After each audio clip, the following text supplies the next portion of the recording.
Okay, we are gonna do some simple watercolor techniques. I have my watercolor paper, my watercolor paints, a smaller paintbrush, paper towel, and some clean water in a dish. I'm gonna try out 4 different techniques. So with my Sharpie, just gonna split my paper into fourths. At this time, I could probably put my name on it, if you're interested in that. Okay, first thing I'm gonna show you is what's called wet on wet. I'm gonna write it up here.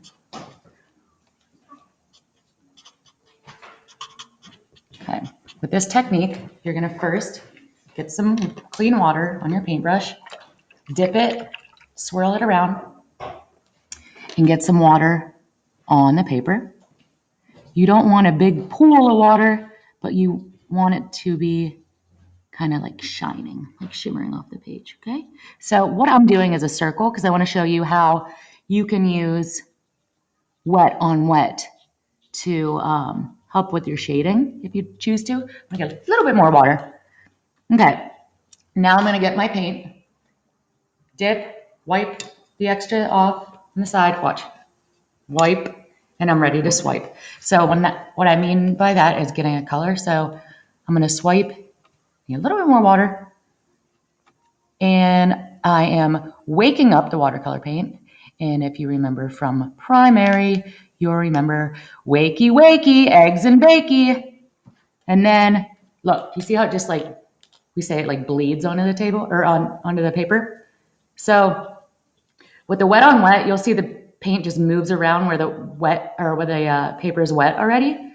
So this, I want to put the color mostly down at the bottom. Oh, a little bit up there. So what I'm going to show you is you can use this wet on wet. And this is why I have my paper towel, because look, this is already coming off a little bit. Okay. My paper is taped down, so I'm going to, and look, I'm moving the paint around where the paper was wet, and I'm moving most of the paint down to the bottom because that's where the least amount of light would be. That's where the shadow would be. So this will help me do that. I am going to move the paint a little bit with my brush because it's seeming not to move. And then I'm going to let it dry a little bit at an angle. See how it's going around the edge, the paint? Whoop, whoop. That really helps me get a shadow. And this helps whenever you want to do something like a sphere. So you want to make this look 3D, so you have your shadow under it. And then you can also, if you've seen my tutorials before, you can make a little reflective spot as if like the sun or something were shining there. So that's wet on wet, and that's good for moving your paint around to show like a shade or something, or shadow. And I can add a little bit of water to lighten that up because I put too much paint on there. Okay. So you can always go back. If it's still wet, you can add some water to lighten up a spot. And look, I can still tilt it to bring that paint down if I want more of a shadow down there. Okay, wet on wet, my friends. That's all I got for you. Now, wet on dry. You have probably done this before. It's what most people do when they're going for watercolors. This is just how they roll. What I'm going to do is I'm going to dip, wipe the excess water off on the edge of the dish, and I'm ready to swipe. I'm going to wakey, wakey, eggs and bakey, waking up that green. Okay, so with wet on dry, you can make nice crisp lines. And I'm going to get a little more paint so it has a little darker color. Okay. Now I'm going to rinse off my brush, wipe on the edge. Let's do dry on dry.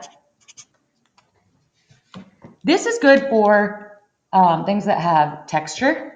So I'm thinking a tree, like tree bark. You know how it's like bumpy and like you can see lines in it. So So what I'm going to do, I do have to wake the paint up, so I do have to get water, right? Wakey, wakey, eggs and bakey.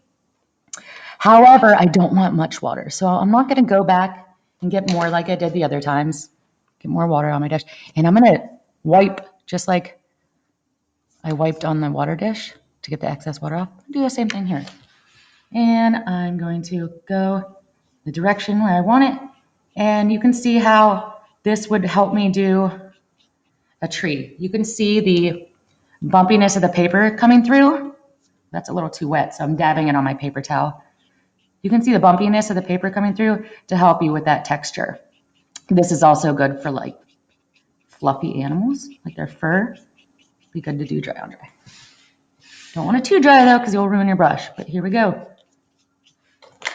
Excellent. One last thing, let's try out. It'll be wet on wet, okay? So we're gonna start out with wet on wet, and we're just gonna mix two colors. So I'm getting my water, doing a nice little background, and I'm gonna get a little more water. Wakey, wakey, it's already woken.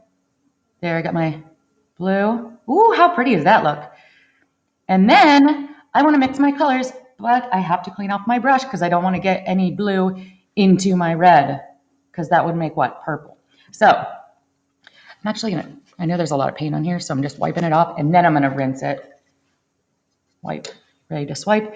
Wakey, wakey, red, eggs and bakey, and then see how the colors, a little more water, kind of blend in with each other. This is good for like, this actually makes me think of cotton candy. Sky maybe with clouds. And another thing,